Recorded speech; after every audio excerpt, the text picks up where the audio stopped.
Bellingham, Rashford, Foden are our best players. Where's one player? There's a player missing there. Talking about Saka, I think. Who's missing? Bukayo Saka, the guy who scored 3 goals this World Cup. Bukayo Saka, come on, guys. Don't put some respect on Bukayo's name. If you're going to have Phil Foden there, if you're going to have Jude Bellingham there, if you're going to have Rashford there, Bukayo Saka's name should be there with him. It's difficult because this tournament, he has been the best right winger. And also, he scored 3 goals for England. He's been delivering. And in the big games, he's a big game player, showing up every single one of those games. So I think this. Question. You say he's been the best right winger at the World Cup. No, obviously, I'm saying he's England's best. I'm saying he's England's best right winger. That's what I clarified. I swear he did say He best. said the best. He said the best for sure. So who do you think who has been the best right winger? Like, who do you think has been the best right winger at the World Cup then? Because England have been one of the best teams. Like, barring you know what? I take that back. He is the best right winger in the World Cup this season. Who's been better than him? He's played 3 games. He's delivered in all 3 games. Who's been better than him? I can't think of one.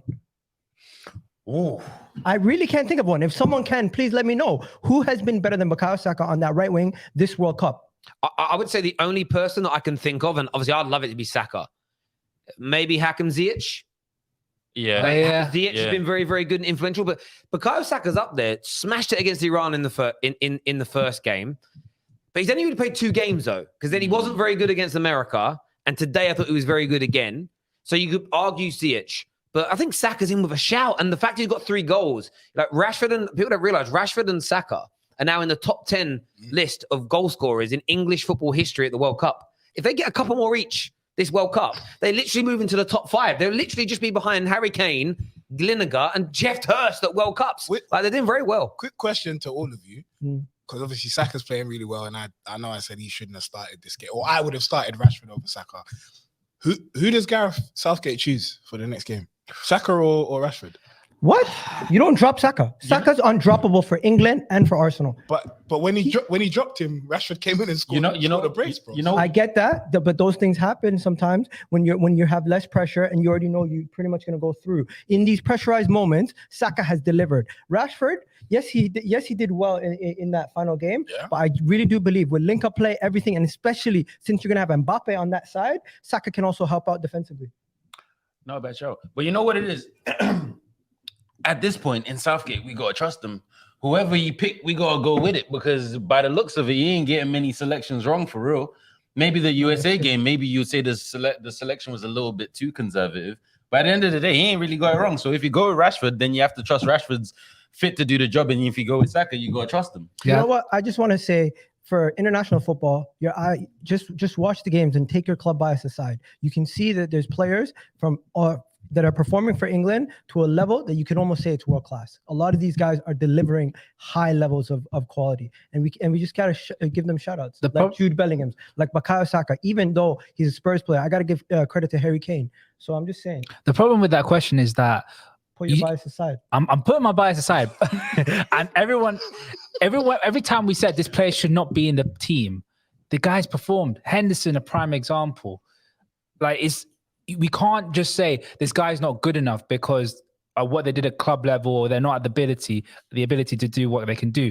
But this tournament has been proving us that these players, if they're played in a certain way, you can get the best out of them. That's why I wouldn't want to say I'll give all the tools to Southgate, in my opinion. Well, it's all about meritocracy. So I didn't think Rashford deserved to be dropped. I would have started Saka, Rashford, and Foden today. I wouldn't have started Henderson. Now, that was my thought and feeling before the game, and it's turned out to be wrong, because Henderson had a brilliant game.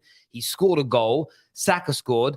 I think the dynamic of England's team when Foden's on the pitch is next level. I think we do. I like Mason Mount. I like him. But Mason Mount isn't Phil Foden's overall level. I don't think he has his vision, doesn't have his touch. He just doesn't have his presence on the football pitch. He's he's an echelon down as a football player.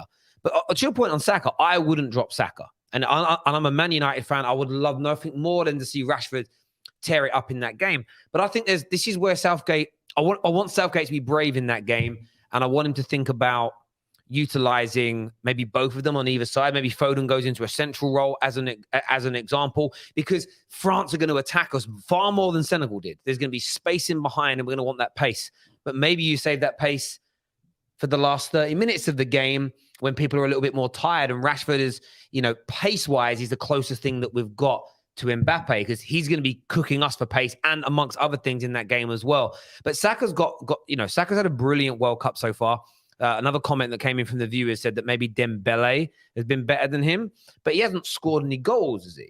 No, yeah. He's been more dangerous. He's been dangerous, but Yeah. there hasn't been something at the end of it. So it's a really good debate to have. But Saka has got to start for me. We've got to reward meritocracy, the same as Henderson has to stay in the team now for me because he delivered. And I think the message, unless it's a tactical reason, you've got to reward meritocracy because it makes everyone who's coming off that bench work harder and fight more. Because in the next game, if you get an opportunity, you want to play well enough to go, right, I want to and win.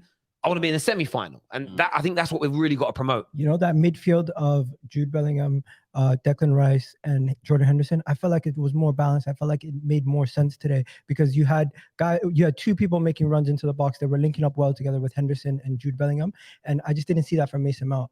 Even though he was amazing in the first game, I just felt like there was always one extra touch or one situation where he couldn't deliver it, where Jude Bellingham did that today and Jordan Henderson delivered on the big stage.